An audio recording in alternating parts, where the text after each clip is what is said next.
بسم اللہ والحمد للہ والصلاة والسلام علی رسول اللہ وعلی آلہ واصحابہ اجمعین الی یوم الدین۔ الحمدللہ آج 1 مارچ 2020 کو سنڈے کے دن علمی و تحقیقی مجلس نمبر 105 میں 105 نمبر میں ہم نماز کا پریکٹیکل طریقہ سیکھیں گے انشاءاللہ تعالی، اور اسی طریقے کے اندر ہم نماز میں جتنے پوسچرز ہیں کس طریقے سے بنانے ہیں، کون سا رکن کیسے ادا کرنا ہے اس کو سیکھیں گے۔ اس کے بعد پھر عام نماز کا جو طریقہ ہے اس کے بعد انشاءاللہ تعالی نماز وتر کے طریقے کو، نماز جنازہ کے طریقے کو اور نماز عیدین کے طریقے کو انشاءاللہ تعالی۔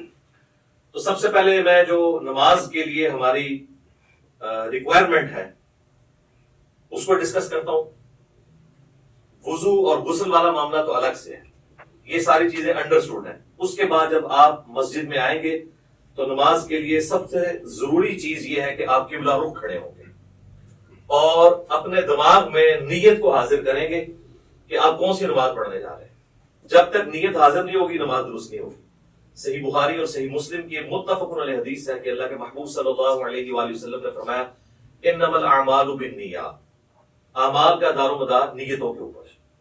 تو نیت کو حاضر کرنا ضروری ہے، زبان سے نیت کا اظہار کرنا یہ کوئی ثابت نہیں ہے، البتہ نیت کو ذہن میں حاضر کرنا کہ میں اس وقت کون سی نماز پڑھنے جا رہا ہوں، کس وقت کی نماز پڑھنے جا رہا ہوں اور کتنی رکعتیں پڑھنے جا رہا ہوں، نوافل پڑھنے جا رہا ہوں، یہ فرض نماز پڑھنے جا رہا ہوں، یہ ضروری ہے، ادروائز پھر نماز نہیں ہوگی۔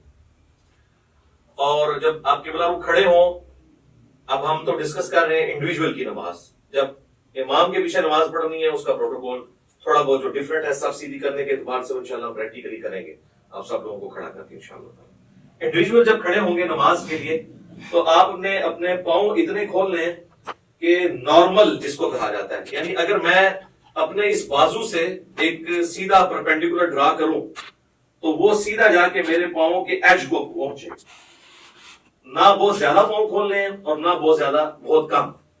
اور عموماً اگر آپ تقریباً 10 سے 11 انچ تک کھول لیں تو وہ نارمل تصور کیے جاتے ہیں۔ جیسے ہی آپ اس سے باہر نکلیں گے تو پھر جب آپ سب میں کھڑے ہوں گے تو کندھے سے کندھا نہیں ملے گا اور اسی طریقے سے پاؤں نہیں ملیں گے، پاؤں ملائیں گے تو کندھا آؤٹ ہو جائے گا، کندھا ملائیں گے تو پاؤں آؤٹ ہو جائے گا۔ تو یہ یعنی دونوں کو اس طریقے سے بیلنس کرنا ہے۔ مرد کے لیے یہ ضروری ہے کہ وہ اپنی شلوار کو ٹخنوں سے اوپر رکھے۔ نماز کے علاوہ بھی سنت ہے، نماز میں تو اسپیسیفکلی سنت ہے مرد کے لیے، کیونکہ سنن ابی داؤد میں حدیث ہے اس مرد کی نماز نہیں ہوتی جس کا کپڑا ٹخنوں سے نیچے ہو۔ تو اس چیز کو انشور کرنا ہے کہ آپ کا کپڑا جو ہے وہ ٹخنوں سے اوپر ہے، یعنی جو لٹکانے والا کپڑا ہے۔ جرابیں اس کے اندر نہیں آتی، وہ لٹکائی نہیں جاتی، وہ پہنی ہوئی ہوتی ہے۔ اس کے بعد اگر آپ کی آستینیں وضو کی وجہ سے چڑھی ہوئی ہیں اوپر، ان آستینوں کو نیچے کریں۔ کف ثوب بھی منع ہے۔ اسی طریقے سے تہمت کو یا شلوار کو اوپر کرنے کے لیے یوں اڑیسنا، اس کو اندر کی طرف موڑنا، یہ بھی منع ہے، یہ بھی کف صوف کے اندر آتا ہے۔ صحیح بخاری میں ان چیزوں کی ممانعت موجود ہے نبی صلی اللہ علیہ وسلم کے ریفرنس سے۔ تو اس اعتبار سے ان ساری چیزوں کو دیکھ لینا ہے۔ پھر آپ نے قبلہ رخ کھڑے ہونا ہے اس حال میں کہ آپ جب قیام کے لیے اپنے ہاتھوں کو بلند کریں تو آپ کی یہ چیز ذہن میں ہونی چاہیے کہ میں اللہ تعالیٰ کے سامنے ہینڈز اپ کرنے جا رہا ہوں۔ یہ رفع الیدین کا ایک فلسفہ ہے، اور یہ جب ذہن میں ہوگا تو پھر نماز کے اندر خشوع خضوع بھی نصیب ہوگا انشاءاللہ تعالی۔ رفع الیدین کیسے کرنا ہے؟ اپنے ہاتھوں کو نارملی بلند کرنا ہے، یعنی اس کونی کو اگر ہم پیوٹ مانیں تو یہ کونی اگر ہم یوں رکھتے ہوئے اپنے ہاتھ کو یوں بلند کریں تو آپ دیکھیں گے کہ میری جو انگلیاں ہیں وہ کانوں کی سیدھ میں آ گئی ہیں، سائڈ سے جا کے دیکھیں، اور میری ہتھیلی جو ہے وہ کندھے کی سیدھ میں آ گئی ہے۔ یہ سنت طریقہ ہے۔ اور اس دوران ہاتھ کی انگلیاں اتنی کھلی ہوئی ہونی چاہیے جو نارمل ہے۔ سنن ابی داؤد میں حدیث ہے کہ نبی علیہ السلام جب رفع الیدین کرتے تھے تو ہاتھوں کی انگلیوں کو پھیلا کر کرتے تھے۔ پھیلانے سے مراد یہ نہیں ہے کہ ایسے کرتے تھے، تو بالکل اب نارمل طریقہ ہے۔ یعنی وہ راوی یہ بتانا چاہ رہے ہیں کہ نبی علیہ السلام ہاتھوں کو یوں نہیں رکھتے تھے بلکہ نارملی رکھتے تھے۔ اب آپ اس کو یوں دیکھیں گے تو میں جب اس کو ہاتھ کو بلند کروں گا تو آپ یہ دیکھیں میرے دونوں انگلیاں کانوں کی سیدھ میں ہیں، میری ہتھیلیاں کندھے کی سیدھ میں ہیں اور میری ہتھیلیاں قبلہ رخ ہیں، اور اس دوران یہاں پر ہی تھوڑی دیر کے لیے روکتے ہوئے میں اللہ اکبر کہوں گا اور اس کے بعد اپنے ہاتھوں کو باندھوں گا. اب جتنے بھی رفع الیدین ہوں گے وہ اسی طریقے کے ساتھ ہوں گے. صحیح مسلم میں حدیث ہے کہ نبی صلی اللہ علیہ وآلہ وسلم اپنے ہاتھوں کو کانوں تک بلند کرتے تھے. صحیح بخاری میں حدیث ہے کہ نبی علیہ السلام اپنے ہاتھوں کو کندھوں تک بلند کرتے تھے. اس میں تطبیق یہی بنتی ہے کہ آپ ہاتھ اس طرح بلند کرتے تھے کہ اگر انگلیاں دیکھی جائیں تو وہ کانوں کی سیدھ میں آ جائیں اور ہتھیلیاں دیکھی جائیں تو وہ کندھوں کی سیدھ میں آ جائیں. یہ نارمل پوزیشن ہے اور یہ بالکل صحیح ہونا چاہیے. اس کے لیے پریکٹس کرنے کا طریقہ ہے کہ آپ شیشے کے آگے کھڑے ہوں اور اس کی پریکٹس کریں. بعض لوگ ہوتے ہیں ان کے ہاتھ یوں ہوئے ہوتے ہیں، یوں ہوتے ہیں، کچھ یوں ہوئے ہوتے ہیں. یہ پریکٹس آپ کو کرنی پڑے گی. کسی کا ایک ہاتھ اونچا ہوتا ہے، نیچے ہوتا ہے، تو یہ اب مجھے جو آپ میں یہ کہہ رہا ہوں میرے سامنے شیشہ نہیں ہے، یہ میری پریکٹس کی وجہ سے یہ سیدھا نظر آ رہا ہے. بعض اوقات آپ سمجھ رہے ہوں گے کہ سیدھا ہے لیکن وہ سیدھا ہوتا نہیں ہے، ٹیڑھا ہو جاتا ہے. تو اس کے لیے آپ کو پریکٹس کرنی پڑے گی. اور رفع الیدین کرتے ہوئے آپ نے اللہ اکبر کہہ کے ہاتھوں کو باندھ لیں. یہ صحیح بخاری کے اندر یہ بھی حدیث موجود ہے کہ نبی علیہ السلام رفع الیدین کرتے اور اللہ اکبر کہتے. اور صحیح بخاری مسلم میں یہ بھی ملتا ہے کہ آپ صلی اللہ علیہ وآلہ وسلم اللہ اکبر کہتے اور رفع الیدین کرتے. لہذا اس چکر میں نہیں پڑنا کہ پہلے رفع الیدین کرنا ہے یا پہلے اللہ اکبر کہنا ہے. دونوں بیک وقت کہنے ہیں، آگے پیچھے کہنے ہیں، جس بھی طریقے سے کہیں سائملٹینیسلی آپ کہہ لیں. ہر صورتحال جو ہے وہ سنت کے مطابق ہے. کیونکہ اتنی جو باریکی ہے نا وہ احادیث کے اندر نہ تو اللہ تعالیٰ کو مطلوب ہے کہ اس طرح کی رپورٹ کی جائے، نہ نبی علیہ السلام نے ان کو اس طریقے سے تعلیم فرمایا. تو یہ بڑی امپورٹنٹ چیز ہے اس حوالے سے. اللہ اکبر کہہ کے آپ نے ہاتھوں کو باندھا. اب ذرا یہ ہاتھوں کو باندھنے کی پوزیشن آپ ذرا دیکھ لیں. یہ میرا جو لیفٹ والا ہاتھ ہے یہ بعض لوگ یوں کر کے مٹھی بند کر لیتے ہیں، اس کو آپ نے یوں رکھنا ہے جو نارمل پوزیشن ہے. اس کے بعد آپ نے یہ دایاں ہاتھ بائیں ہاتھ کے اوپر یوں رکھا کہ جو نارمل پوزیشن ہے. بعض لوگ یوں کر کے پکڑ لیتے ہیں، ٹھیک ہے اگر آسانی ہے یوں کر کے پکڑ لیں. یہ نارمل پوزیشن ہے اور اگر آپ اس کو یوں رکھیں گے تو آپ کو رکھنے میں بھی آسانی ہوگی. یہ سنت طریقہ ہے جو صحیح بخاری کی حدیث کی روشنی میں ہمیں پتہ چلتا ہے. کیونکہ صحیح بخاری میں حدیث ہے کہ سہل ابن سعد الساعدی کہتے ہیں کہ نبی صلی اللہ علیہ وآلہ وسلم کے زمانے میں ہمیں حکم دیا جاتا تھا کہ ہم اپنا دایاں ہاتھ بائیں زیرہ کے اوپر رکھیں. اب زیرہ جو ہے یہ کونی سے لے کے انگلیوں تک ہے. اور ابو داؤد اور نسائی کے اندر حدیث ہے کہ نبی علیہ السلام نے اپنا دایاں ہاتھ بائیں رزق را سین غین کف اور ساعد پر رکھا. ساعد کہتے ہیں کف سے لے کر کونی تک. یہ کف کا لفظ تو اردو زبان میں بھی استعمال ہوتا ہے، یہ عربی کا ہے. اور یہاں انگلی سے لے کے کف تک رزق کہلاتا ہے اور اس پورے کو ہم کہتے ہیں زیرہ. اور آپ دیکھیں پرانے زمانے میں جب جنگیں لڑی جاتی تھی تو زیرہ پہنی جاتی تھی، پورے جسم میں پہنی جاتی تھی. اور اس طرح صحیح مسلم میں اتنا ہی ملتا ہے کہ نبی علیہ السلام نے اپنا دایاں ہاتھ بائیں ہاتھ پر باندھا. ڈیٹیل بخاری میں اور ابو داؤد میں اور سنن نسائی میں ملتی ہے. مسند احمد میں روایت ہے کہ سینے پہ باندھا. اب سینے سے مراد یہ نہیں کہ آپ نے یوں کر کے باندھ لیا. سینے کی ڈیفینیشن ہے یہ نہر سے لے کر ناف تک یہ سارے کا سارا سینہ ہے. یہ سینہ ہے. اس میں جہاں پہ بھی لائی کرے گا تو آٹومیٹکلی آپ دیکھیں جب آپ یوں کریں گے اور یوں رکھیں گے تو وہ ایک خاص پوزیشن پہ آئے گا جو نہ بہت اونچا نہ بہت نیچا. ناف سے بہرحال یہ اوپر ہی ہے اور نہر سے کافی نیچے ہے. یہ نارمل پوزیشن ہے. اسی پوزیشن میں جب آپ جماعت کے ساتھ نماز پڑھیں گے تو پاؤں سے پاؤں بھی ملا سکیں گے اور کندھے سے کندھا بھی. جیسے ہی آپ یہ اوپر چلے گئے تو پھر یہ دیکھیں کونیاں ملیں گی، کندھا نہیں ملے گا. اسی طریقے سے میرے بھائیوں جب آپ ناف سے نیچے ہاتھ باندھتے ہیں نا تو یہ خلاف سنت ہے. اس حوالے سے جو سنن ابی داؤد کی ایک حدیث پیش کی جاتی ہے تو امام داؤد رحمہ اللہ تعالیٰ نے خود ساتھ لکھا ہے کہ اس حدیث میں ایک راوی ہے عبد الرحمن بن اسحاق الکوفی، جس کے بارے میں نے خود احمد بن حنبل سے سنا ہے کہ وہ اس کو ضعیف کہا کرتے تھے. اور یہاں پر لوگوں نے یعنی وہ روایت تو پیش کی لیکن ساتھ جو امام کا حکم تھا اس کو اسکپ کر دیا. تو ایسے بھی نہیں کریں گے، ایسے بھی نہیں کریں گے، بلکہ اس طریقے سے ہاتھ باندھیں گے جو سنت طریقہ ہے. یا پھر دوسرا طریقہ یہ ہے کہ وضع الیدین کی بجائے ارسال الیدین کیا جائے. اس کے لیے ہم پھر یوں کریں گے کہ آپ نے یوں رفع الیدین کیا اللہ اکبر کہہ کے ایسے.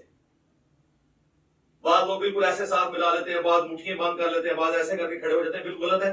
بالکل نارمل پوزیشن پہ جہاں پہ آئیں گے یہ ارسال الیدین ہوگا. یہ بھی سنت ہے.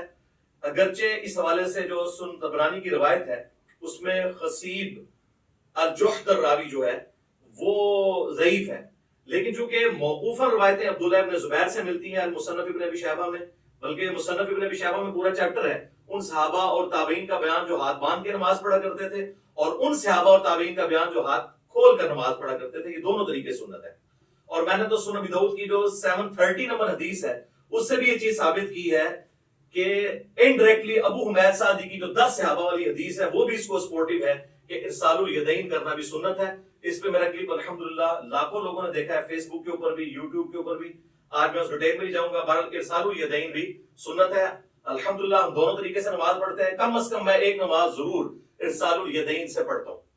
لیکن میں وضع الیدین کو اس لیے پریفر کرتا ہوں کہ میں یہ خواہش کرتا ہوں کہ میں اللہ تعالیٰ کے سامنے اس حال میں بھی کھڑا ہوں. اب جو لوگ صرف ارسال الیدین کرتے ہیں وہ اس سنت سے محروم ہو جاتے ہیں. اسی طریقے سے جو لوگ رکوع کے بعد ہاتھ باندھنے کے قائل ہیں وہ بھی اس سنت سے محروم ہو جاتے ہیں. تو ہم اس سنت پہ بھی عمل کرتے ہیں اور اس پہ بھی. رکوع سے پہلے یوں اور رکوع کے بعد ارسال الیدین، اس پہ تو اجماع ہے اہل سنت کے تمام مکاتب فکر، حنفی، شافعی، مالکی، حنبلی اور اہل حدیث بھی. یہ تو چند علماء عرب ہیں جنہوں نے یہ کام ڈالنا شروع کیا رکوع کے بعد ہاتھ باندھنے والا. اس پہ تو اجماع امت ہے اور میں نے دلائل کے ساتھ ثابت کیا. صحیح بخاری میں اس کے اشارے موجود ہیں، سنن ابی داؤد کے اندر ابو حمید سعدی والی حدیث میں اس کے اشارے موجود ہیں کہ ارسال الیدین کیا جائے گا رکوع کے بعد. تو لہٰذا دونوں طریقے سنت ہیں. ارسال الیدین سے ہم نماز پڑھتے ہیں، فرض نماز پڑھتے ہیں، سنیوں کی مسجد کی پہلی صف میں پڑھتے ہیں چاہے کسی کو برا لگے. الحمدللہ مطلب اس میں تو کوئی آر نہیں ہمیں اس بات کو کرنے میں. تو ارسال الیدین بھی سنت ہے اور وضع الیدین بھی سنت ہے. تو آپ اچھا بعض لوگ جو ہے نماز شروع کرتے ہی اللہ اکبر کیا کہ وہ ہاتھ چھوڑ دیتے ہیں اور پھر یوں ہاتھ باندھتے ہیں. یہ بھی خلاف سنت ہے. آپ نے ہاتھ چھوڑنا ہے تو چھوڑ کے نماز پڑھیں، یہ بھی سنت ہے. اور آپ نے ہاتھ باندھ لے تو باندھ کے نماز پڑھیں تو وہ بھی سنت ہے. لیکن یہ یوں کر کے یوں نہ کریں. اس کے بعد پھر آپ اللہ اکبر کہتے ہوئے اگلے رکن میں جائیں گے اور رفع الیدین کرتے ہوئے اسی طریقے سے، اور وہ ہے رکوع. یوں دیکھیں اللہ اکبر. اب رکوع کے اندر آپ نے ساری انگلیاں جو ہیں ہاتھوں کی پھیلا کے رکھنی ہیں اور مضبوطی کے ساتھ گھٹنوں کو پکڑنا ہے اور ان بازوؤں کو بالکل سیدھا کر دینا ہے. جب آپ سیدھا کریں گے تو آپ کی کمر آٹومیٹکلی خود بخود سیدھی ہو جائے گی جو سنت طریقہ ہے. اور آرام سے یہاں پہ آپ تسبیحات کریں گے اور اس کے بعد سکون سے پھر آپ تسبیحات پڑھنے کے بعد جو میں بعد میں بتاؤں گا، سمع اللہ لمن حمدہ ربنا ولک الحمد حمدا کثیرا طیبا مبارکا فیہ. مختلف قسم کے الفاظ ہیں، ربنا ولک الحمد بھی کہہ سکتے ہیں. اور اس حالت میں آپ نے ہاتھ باندھنے نہیں بلکہ ارسال الیدین کرنا ہے اور کم از کم اتنی دیر کھڑے ہونا ہے کہ جتنی دیر آپ ربنا لک الحمد کہیں. بعض لوگوں کی عادت ہے کہ وہ سمع اللہ لمن حمدہ کہہ کے تو ساتھ ہی ایسے چلے جاتے ہیں سجدے میں. یہ بالکل خلاف سنت ہے. نماز نہیں ہوگی. بلکہ بخاری مسلم میں بڑی ڈیٹیل حدیث ہے جو ایک صحابی نے نماز پڑھی، نبی علیہ السلام پر حاضر ہوا، سلام عرض کیا، آپ علیہ السلام نے وعلیکم السلام ورحمۃ اللہ کہا اور کہا کہ دوبارہ نماز پڑھو. تو نے نماز پڑھی نہیں. 3 دفعہ اسی طریقے سے ہوا. پھر اس نے عرض کیا اللہ کے نبی مجھے نماز سکھائیں. تو آپ صلی اللہ علیہ وآلہ وسلم نے فرمایا کہ سکون کے ساتھ قیام کرو اور پھر قرآن جتنا مقدر ہے وہ پڑھو. اس کے بعد سکون سے رکوع کرو، رکوع کے بعد بالکل سیدھے کھڑے ہو جاؤ یہاں تک کہ ہر ہڈی اپنی جگہ پہ آ جائے. پھر سجدے کے لیے جاؤ اور پھر 2 سجدوں کے درمیان اس طرح بیٹھو کہ ہر ہڈی اپنی جگہ پہ آ جائے. پھر دوسرا سجدہ کر کے بھی بیٹھو اور پھر دوسری رکعت کے لیے کھڑے ہو، یعنی جلسہ استراحت بھی کرو. یہ صحیح بخاری میں 6251 نمبر حدیث ہے جس کے تحت میں سمجھتا ہوں کہ علماء عرب نے جو جلسہ استراحت کو چھوڑ دیا یہ خلاف سنت ہے ان کی نماز. ربنا لک الحمد بھی کہہ سکتے ہیں، اللہم ربنا ولک الحمد بھی کہہ سکتے ہیں. جو بھی وہ انشاءاللہ میں پریکٹیکل جب کروں گا تو آپ کو پتہ چل جائے گا. اس کے بعد آپ نے سجدہ میں جانا ہے اور اس کے لیے سنت یہ ہے کہ آپ نے پہلے ہاتھ لگانے ہیں، اس کے بعد گھٹنے لگانے ہیں. اور نبی علیہ السلام کی حدیث ابو داؤد میں موجود ہے، آپ صلی اللہ علیہ وآلہ وسلم نے فرمایا کہ اونٹ کی طرح مت بیٹھو. اور بعض لوگ کہتے ہیں جی اونٹ تو بیٹھتا ہی اس طرح کے پہلے ہاتھ لگاتا ہے پھر گھٹنے. تو میں اس پہ اکثر کہتا ہوں کہ نبی علیہ السلام نے اونٹ بٹھایا ہوا ہے، اس میں آگے الفاظ موجود ہیں پہلے ہاتھ لگاؤ بعد میں گھٹنے. پھر صحیح بخاری میں جو حدیث ہے 803 نمبر، اس سے پہلے امام بخاری نے باقاعدہ عبداللہ ابن عمر کا عمل لکھا ہے جس کی پوری سند مصنف ابن ابی شیبہ میں موجود ہے کہ عبداللہ بن عمر جب سجدے میں جانے لگتے تھے پہلے ہاتھ لگاتے تھے بعد میں گھٹنے. لہذا علماء عرب جو نماز پڑھتے پہلے گھٹنے لگاتے ہیں یہ سنت سے دور ہے ایز کمپیئر ٹو اس عمل کے جو ہم کرنے لگے. ربنا لک الحمد حمدا کثیرا طیبا مبارکا فیہ. اس کے بعد آپ سجدے کی طرف جھکیں گے تو آپ نے یہ دیکھیں کہ خود بخود اپنی جگہ بنائے گا ہر چیز. آپ دیکھ رہے ہیں میری انگلیاں ایسی جگہ پہ آئی ہیں کہ جب میں اس ایج کے اوپر سجدہ کروں گا تو میری انگلیاں کانوں کی سیدھ میں آئیں گی اور ہتھیلیاں کندھے کی سیدھ میں، جس طرح کے رفع الیدین کے وقت تھی، اور انگلیاں آلموسٹ نارمل پوزیشن میں ہوں گی۔ ایک ضعیف روایت ملتی ہے جس میں آپ صلی اللہ علیہ وسلم کے بارے میں آتا ہے کہ انگلیاں ملا کے سجدہ کرتے تھے۔ کچھ تابعین کے بارے میں صحیح سند سے بھی ملتا ہے کہ وہ پسند کرتے تھے کہ انگلیاں ملا کے کی جائیں، لیکن اس پہ کوئی مرفوع یا موقوف حدیث اس حوالے سے نہیں ملتی۔ آپ نارمل پوزیشن میں رکھیں، اتنی نہ کھول دیں کہ یہ قبلہ رخ سے ہٹ جائیں، یہ نارمل پوزیشن میں۔ اور اگر کسی نے یوں رکھنی ہے تو یوں بھی رکھ سکتا ہے، اس میں ذرا تردد ہوتا ہے، اس میں ہتھیلیاں بھی لگ جاتی ہیں اور آپ آلموسٹ یہ قبلہ رخ ہی ہوتی ہیں انگلیاں۔ کانوں کی سیدھ میں انگلیاں آ جائیں گی، یعنی کہ یہ دو آنکھوں کے درمیان آپ آنکھوں کی سیدھ میں رکھیں گے، خود بخود کانوں کی سیدھ میں آئیں گی، اور ہتھیلیاں جو ہیں وہ شولڈر کی سیدھ میں، اور پھر آپ نے پہلے ناک لگانا ہے، اس کے بعد ماتھا لگانا ہے۔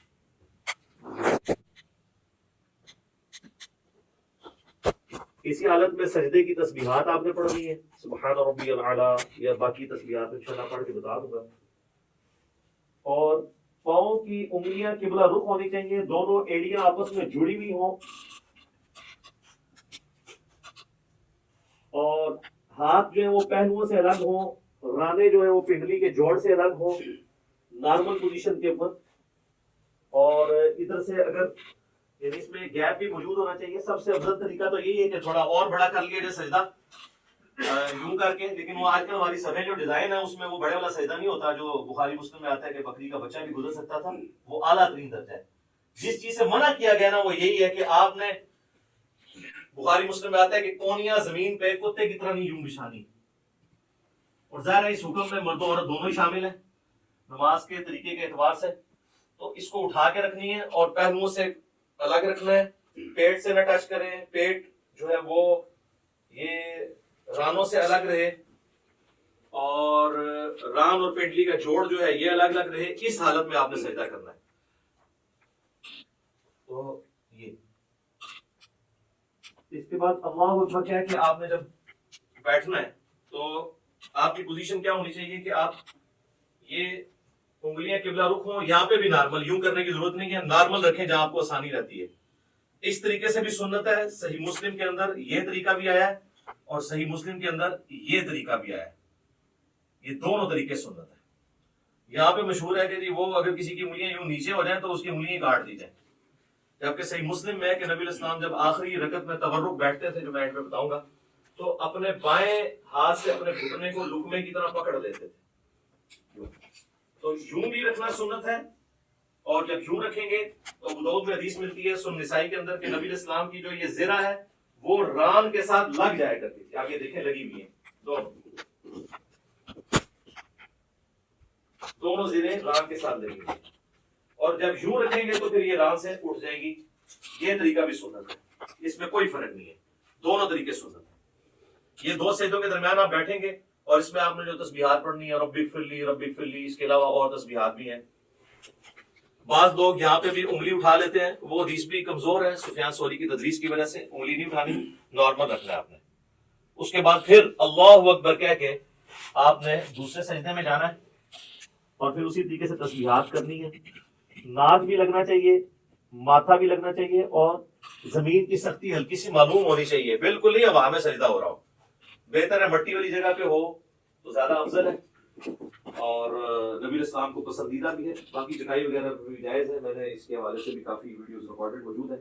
دوسرا سجدہ کر کے بھی آپ اللہ اکبر کر کے بیٹھیں گے۔ صحیح بخاری میں 6251 نمبر حدیث ہے، نبی الاسلام حکم دیتے تھے کہ نماز میں سکون کرو اس حال میں کہ تم نے بیٹھنا ہے، اور اس کے بعد پھر دوسری رکعت کے لیے کھڑے ہونا ہے۔ اچھا، اس دوران یہ آپ دیکھیں جب دو سجدوں کے درمیان بیٹھنا ہے نا تو بایاں پاؤں لٹانا ہے اور دائیں پاؤں کو کھڑا رکھنا ہے، یہ جہاں پہ آپ کو نارمل لگے۔ بعض لوگوں کے پاؤں شروع سے عادت نہیں ہوتی ہے تو وہ پاؤں بیچارے جو ہیں وہ کھڑا نہیں کر سکتے، تو ان کو کبھی بعض کا ایسے کرنا پڑتا ہے، کر سکتے ہیں جائز ہے، ایسے کر سکتے ہیں جیسے اس کو آسانی لگے یوں، لیکن سنت یہ ہے کہ دایاں پاؤں آپ کھڑے کریں گے اور بائیں کو لٹا کے اس پہ بیٹھیں گے دو سجدوں کے درمیان، پھر دوسرا سجدہ کر کے بھی ایسے ہی بیٹھیں گے، اور پھر اللہ اکبر کہہ کے ہاتھوں کا سہارا لیتے ہوئے، صحیح بخاری میں حدیث ہے نبی الاسلام اعتماد کرتے ہوئے اٹھتے تھے۔ تو اعتماد کرتے ہوئے بعض لوگوں نے یہاں پہ وہ مٹھی بنانے والی وہ ایک کمزور روایت تھی، اس کا سہارا لیا، وہ کمزور روایت ہے، نارمل بخاری میں اعتماد، تو اعتماد ویسے ہی ہوگا جیسے عام حالت میں بندہ اٹھے گا، یہ اعتماد کا طریقہ ہے نارمل. یوں کرنے سے یہاں پہ نشان بن جاتے ہیں، اور میں نے دیکھا لوگوں کی یہ ساری جگہ کالی ہوئی ہوتی ہیں. تو یہ تو اب ادھر تو آپ قالین پہ کر لیں گے، تو صحابہ کرام تو مٹی کے اوپر نماز پڑھتے تھے، تو کیا حالت ہو جاتی ہوگی اگر یہ والا کام ہو. تو وہ ایسے ایسے میں نے دیکھا یوں کر کے کھڑے ہو رہے ہوتے ہیں، اور وہ کہتے ہیں مٹھیوں والی حدیث، وہ تو روایت ہی کمزور ہے. بخاری میں واضح ہے کہ نبی الاسلام اعتماد کر کے تو دوسری رکعت کے لیے کھڑے ہوتے تھے. اور اب جب ہم نے دوسرے سجدے سے سر اٹھانا ہے، اللہ اکبر کہنا ہے، لیکن یہاں بیٹھنا ہے تو کچھ نہیں پڑھنا، بس اتنی دیر بیٹھنا ہے کہ سارے اعضاء اپنی جگہ پہ آ جائیں. اس کے بعد بغیر اللہ اکبر کیے ہوئے یوں کھڑے ہونا ہے، اور پھر ارسال الیدین کر رہے ہیں تو ایسے کھڑے ہو کے اگلی رکعت شروع کرنی ہے، اور وضع الیدین کر رہے ہیں تو اپنے ہاتھ باندھ کے. دونوں طریقے درست ہیں. اور پھر دوسری رکعت کو آپ نے اسی طریقے سے مکمل کرنا ہے. جب دوسری رکعت میں آپ تشہد میں پہنچیں گے، آپ دیکھ رہے ہیں دوسری رکعت جو ہے رفع الیدین کے بغیر شروع ہوئی ہے. جب ہم کھڑے ہوئے ہیں تو ہم نے رفع الیدین کر کے ہاتھ نہیں باندھے، بلکہ ڈائریکٹ ہاتھ باندھے. اور رکعتیں جتنی ہیں وہ رفع الیدین سے شروع ہوتی ہیں، یعنی طاق رکھتے ہیں، پہلی اور تیسری. دوسری اور چوتھی بغیر رفع الیدین کے شروع ہوتی ہے. لیکن جو دوسرے والے رفع الیدین ہیں، رکوع میں جاتے وقت اور رکوع سے اٹھتے وقت، یہ ہر رکعت میں ہوتا ہے. ایک اور رفع الیدین بھی ہے جو انس بن مالک سے جز رفع الیدین میں امام بخاری نے نقل کیا ہے، دو سجدوں کے درمیان، تابعین سے بھی ثابت ہے، وہ بالکل ہم جائز سمجھتے ہیں. اب اگر کسی نے وہ کرنا ہے، ہمارے اہل تشیع بھائی کرتے ہیں، تو پہلے سجدے سے آپ اٹھیں، اللہ اکبر کہہ کے یہاں پہ بیٹھے، رب اغفر لی رب اغفر لی اللہم اغفر لی وارحمنی واہدنی وعافنی وارزقنی. اس کے بعد آپ نے یوں کرنا ہے اللہ اکبر، اور پھر دوسرے سجدے میں جانا. تو یہ طریقہ بھی درست ہے کیونکہ صحابہ کرام سے ثابت ہے. لیکن اکثر احادیث سجدوں کے بغیر رفع الیدین والی ہیں. اکثر لوگ کہہ رہے ہوتے ہیں سجدوں میں بھی ہے، تو ہم تو سجدوں میں بھی قائل ہیں، میں تو سجدوں میں بھی کر لیتا ہوں، ارسال الیدین سے بھی نماز پڑھ لیتا ہوں، وضع الیدین سے بھی پڑھ لیتا ہوں. اس میں کوئی فرق نہیں ہے، جو سنت طریقے ثابت ہے. تو دوسری رکعت میں جب آپ بیٹھیں، اگر تو 4 رکعت والی نماز ہے تو پھر آپ یوں ہی بیٹھیں گے جس طرح آپ جلسے کے اندر بیٹھتے ہیں. 2 سجدوں کے درمیان جو بیٹھنا ہے وہ جلسہ کہلاتا ہے، جس طرح رکوع کے بعد کھڑے ہونا قوما کہلاتا ہے. تو یوں کر کے بیٹھیں گے، اسی طریقے سے یہ پاؤں کھڑے ہوئے ہوں گے، اور یہاں پہ آپ تشہد پڑھیں گے. اور تشہد بیٹھتے ہی آپ نے اپنی انگلی بلند کر لینی ہے. صحیح مسلم میں 4 حدیث ہیں رفع سبابہ کے اوپر، یعنی انگلی کو بلند کرنا. اس میں سنت طریقہ یہ ہے کہ آپ نے یہ درمیان والی انگلی اور انگوٹھے کا یوں ہلکا بنانا ہے ایسے کر کے. اور ابو داؤد میں الفاظ ہے کہ نبی علیہ السلام جب انگلی اٹھاتے تھے ہلکی سی جھکی رکھتے تھے، یہ ایسے کر کے نہیں اٹھانی. اور مسلسل تشہد میں بیٹھتے ہی اس کو اٹھا لینا ہے. اور اگر آخری تشہد میں ہے تو دعاؤں میں پہنچ کے اس کو ہلکی ہلکی یوں حرکت بھی دینی ہے. یہ بھی ثابت ہے. اور صحیح مسلم میں عبداللہ ابن زبیر جو نقل کر رہے ہیں وہ صرف اشارے کو نقل کر رہے ہیں، حرکت کو نہیں کر رہے. تو بغیر حرکت کے بھی اشارہ تھرو یوں کرنا یہ ثابت ہے. یہ طریقہ بھی ثابت ہے انگلی اٹھانے کا. اور ایک یہ طریقہ بھی ہے انگوٹھے کو اس جڑ میں رکھ کے یوں کر کے، اس کو کہتے ہیں وہ 53 کا عدد بنانا. یہ بھی طریقہ ٹھیک ہے. یہ دونوں طریقے ٹھیک ہیں. یہ عمومی طریقہ احادیث کے اندر رپورٹ ہوا ہے، چاہے یہاں پہ رکھیں چاہے یہاں پہ رکھیں، دونوں طریقے درست ہوں گے تشہد میں. اور یہ میں درمیان والے تشہد کی بات کر رہا ہوں جو 2 رکعتوں کے بعد ہے. جب آپ 4 رکعت پڑھ رہے ہیں تو محمد عبدہ و رسولہ تک پڑھ کے ساتھ دروشی بھی پڑھ لیں تو افضل ہے. وہ مسند احمد میں حدیث موجود ہے کہ آپ تشہد کے بعد بھی کھڑے ہو سکتے ہیں. سنن نسائی میں، صحیح مسلم میں موجود ہے کہ نبی الاسلام جب 9 رکعت وتر پڑھا کرتے تھے تو 8ویں رکعت میں بیٹھتے، تشہد پڑھتے، دروشی پڑھتے، اس کے بعد دعائیں پڑھتے، اور پھر آپ صلی اللہ علیہ وآلہ وسلم کھڑے ہوتے تھے 9ویں رکعت کے لیے. تو درمیان میں تشہد میں پڑھ سکتے ہیں. بہرحال اس میں جب آپ کھڑے ہوں گے دروشی پڑھنے کے بعد اللہم صلی علی محمد وعلی آل محمد اتنا بھی پڑھ لیں تو کافی ہے. یہ بھی سنن نسائی میں 1293 نمبر 1293 نمبر حدیث ہے. نبی اسلام نے یہ مختصر دروشی بھی تعلیم فرمایا. تو اللہ اکبر کہہ کے جب کھڑے ہوں گے تو زمین پر اعتماد کریں گے اور اٹھتے وقت پہلے گھٹنے اٹھائیں گے، اس کے بعد آپ ہاتھوں کو اٹھائیں گے. جاتے وقت ہاتھ پہلے لگاتے ہیں، گھٹنے بعد میں، اور اٹھتے وقت اس کو اس طریقے سے آپ ریورس کرتے ہیں. یعنی دوسرے الفاظ میں جو کچھ آپ نے بچپن سے سیکھا ہے تقریباً اس کے الٹ ہی کرتے ہیں آپ. پہلے گھوڑے لاتے تھے پھر ہاتھ لاتے تھے. تو اس طرح ذرا آسانی سے سمجھ آ جائے گا. اسی کو ہم نے عرض کیا ہے کہ مرنے سے پہلے مسلمان کر لے اس پہ غور. کتابوں کا خدا اور ہے, باپوں کا خدا ہے. اچھا لوگ بڑا پروپیگنڈا کر رہے ہیں, اس نے 2 خدا کر دیے. 2 خدا نہیں ہم نے کیے ہیں, ہم نے یہ بتایا کہ اس خدا کا تعارف جو آپ نے کروایا ہے وہ نہیں ہے جو نبی اسلام نے کروایا. وہ تو میں نے کلیریفائی بار بار کیا, ان کو بھی خیر سمجھ ہے. تو یہ کتابوں کی نماز آپ کو سکھا رہے ہیں جو نبی اسلام نے امت تک, صحابہ, اہل بیت, تابعین, تبع تابعین کے ذریعے ہم تک پہنچائی ہے الحمدللہ. اچھا اب چونکہ تیسری رکعت ہے تو تیسری رکعت میں جب ہم زمین پہ اعتماد کر کے کھڑے ہوں گے تو آپ اللہ اکبر, یہاں سے کھڑے ہوتے ہی آپ نے اللہ اکبر کہنا ہے, یعنی اللہ اکبر.